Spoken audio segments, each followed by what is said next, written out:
नमस्कार विद्यार्थी मित्रांनो, मी योगेश मुकावार माय करियर अकॅडमीच्या ऑनलाईन प्लॅटफॉर्मवर आपले स्वागत करीत आहे।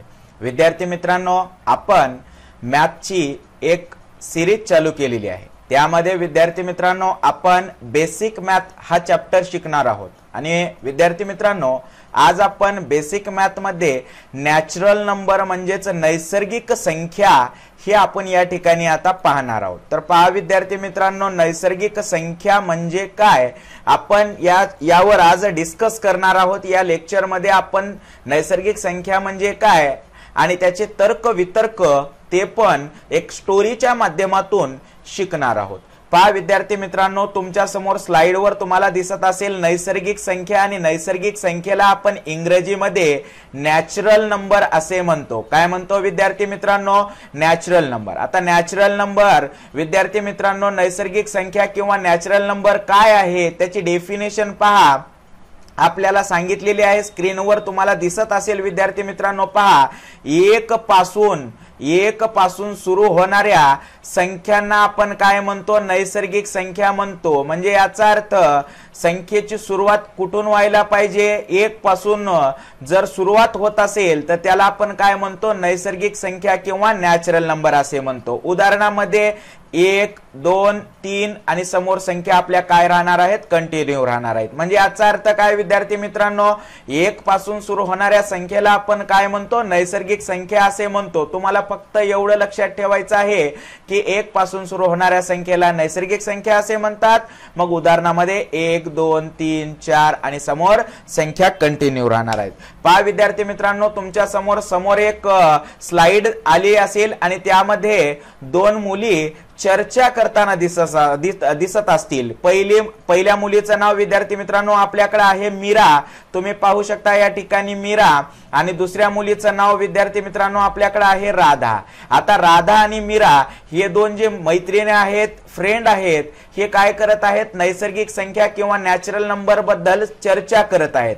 आता मीराचं मत काय आहे नैसर्गिक संख्येबद्दल ते आपण जाणून घेणार आहोत। पाहू शकता विद्यार्थी मित्रांनो, मीरा म्हणते नैसर्गिक संख्या ह्या वस्तू मोजण्यासाठी वापरतात। म्हणजे नैसर्गिक संख्येचा वापर जो आहे तो आपण कुठे करतो? तर वस्तू मोजण्यासाठी करतो। म्हणून त्या संख्यांना आपण मोज संख्या असे सुद्धा म्हणतो। मीरा काय म्हणते? नैसर्गिक संख्येचा जो वापर आहे तो आपण म्हणजे वस्तू मोजण्यासाठी करतो, म्हणून त्यांना आपण काय म्हणतो? मोज संख्या असे म्हणतो। आणि एखाद्या वेळेस एक्झाम मध्ये परीक्षेमध्ये असं पण विचारू शकते विद्यार्थी मित्रांनो की मोज संख्या म्हणजे काय?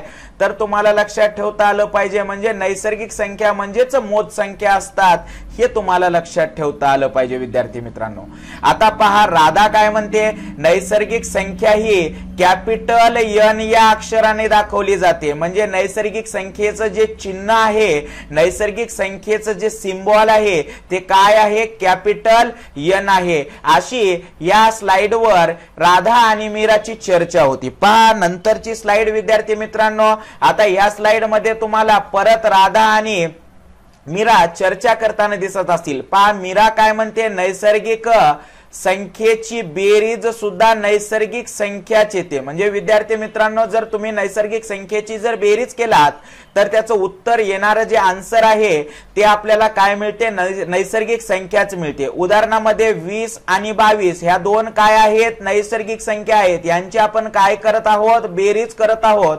आणि येणारी जे बेरीज आलेली आहे ती किती आलेली आहे? 42। आणि 42 हे काय आहे? नैसर्गिक संख्या आहे, असं मीराचं मत आहे। आता राधा काय म्हणते? पहा विद्यार्थी मित्रांनो, नैसर्गिक संख्येचा गुणाकार सुद्धा नैसर्गिक संख्याच येतो। म्हणजे याचा अर्थ मीरा म्हणत होती की नैसर्गिक संख्येची बेरीज ही नैसर्गिक संख्याच येते आणि राधा काय म्हणते? नैसर्गिक संख्येचा गुणाकार हा नैसर्गिक संख्याच येतो। आता पहा गुणाकार आपण या ठिकाणी करणार आहोत। तुम्ही पाहू शकता 15 गुणिले 16 अशा दोन संख्या आपण घेतलेल्या आहेत। 15 काय आहे? नैसर्गिक संख्या। 16 काय आहे? नैसर्गिक संख्या। आणि याचं उत्तर म्हणजे याचा गुणाकार काय आलेला आहे? 240। आणि ते पण काय आहे विद्यार्थी मित्रांनो? नैसर्गिक संख्या। म्हणजे याचा अर्थ या स्लाइडवर आपण काय शिकलो, नैसर्गिक संख्येची बेरीज जरी केली तरी येणारं उत्तर नैसर्गिक संख्याच येणार आणि नैसर्गिक संख्येचा गुणाकार जरी केलो तरी येणारं उत्तर, मिळणारं उत्तर हे नैसर्गिक संख्याच असते. आपण या ठिकाणी शिकलो. समोर पहा, आपल्याला स्लाइडवर दिसत असेल. आता आपली मीरा काय म्हणते पहा, सर्वात लहान नैसर्गिक संख्या ही कोणती आहे, तर 1 आहे असं मीराचं मत आहे. मीरा काय म्हणते, सर्वात लहान नैसर्गिक संख्या ही 1 आहे. तर विद्यार्थी मित्रांनो, तुम्ही पाहू शकता, तुम्हाला यापूर्वीच मी डेफिनेशन मध्ये सांगितलेलं आहे की नैसर्गिक संख्या म्हणजे काय, तर 1 पासून सुरू होणाऱ्या संख्येला आपण नैसर्गिक संख्या असे म्हणतो. आता विद्यार्थी मित्रांनो, 1 पासून सुरू होणार म्हणल्यानंतर 1 ही सर्वात लहान काय असणार आहे, नैसर्गिक संख्या असणार आहे. आता राधाचं मत काय आहे तुम्ही पाहू शकता. राधा काय म्हणते, नैसर्गिक संख्या अनंत आहेत. काय आहेत, अनंत आहेत. ते सांगता येत नाहीत आणि मोजता पण येत नाहीत. आता विद्यार्थी मित्रांनो, नैसर्गिक संख्या हे अनंत आहेत, ते मोजता येत नाहीत, सांगता येत नाहीत. म्हणजे याचा अर्थ सर्वात मोठी नैसर्गिक संख्या कोणती, असा जर प्रश्न तुम्हाला विचारला तर तुम्हाला असं उत्तर द्यावं लागेल की ते अनंत आहेत, सांगता येत नाहीत, मोजता येत नाहीत, अशा पद्धतीनं.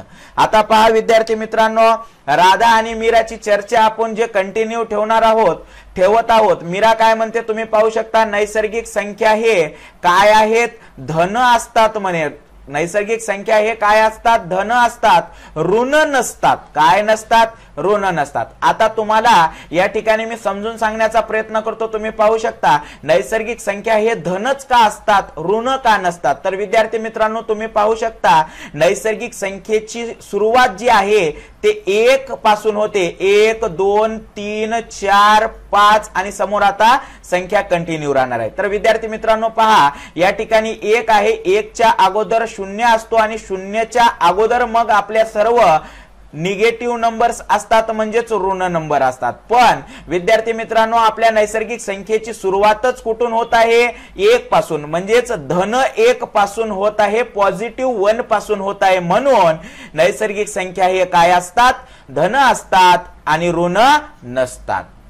आता राधा काय म्हणते पहा, राधाचं मत आहे 0 ही नैसर्गिक संख्या नाही. आता विद्यार्थी मित्रांनो, तुम्ही पाहू शकता, नैसर्गिक संख्येची सुरुवात, मी परत सांगत आहे, नैसर्गिक संख्येची सुरुवात 1 पासून होते आणि 0 हा 1 च्या अगोदर येतो. म्हणून विद्यार्थी मित्रांनो, 0 ही नैसर्गिक संख्या नाही. याचा अर्थ 0चा या ठिकाणी प्रश्नच निर्माण होत नाही.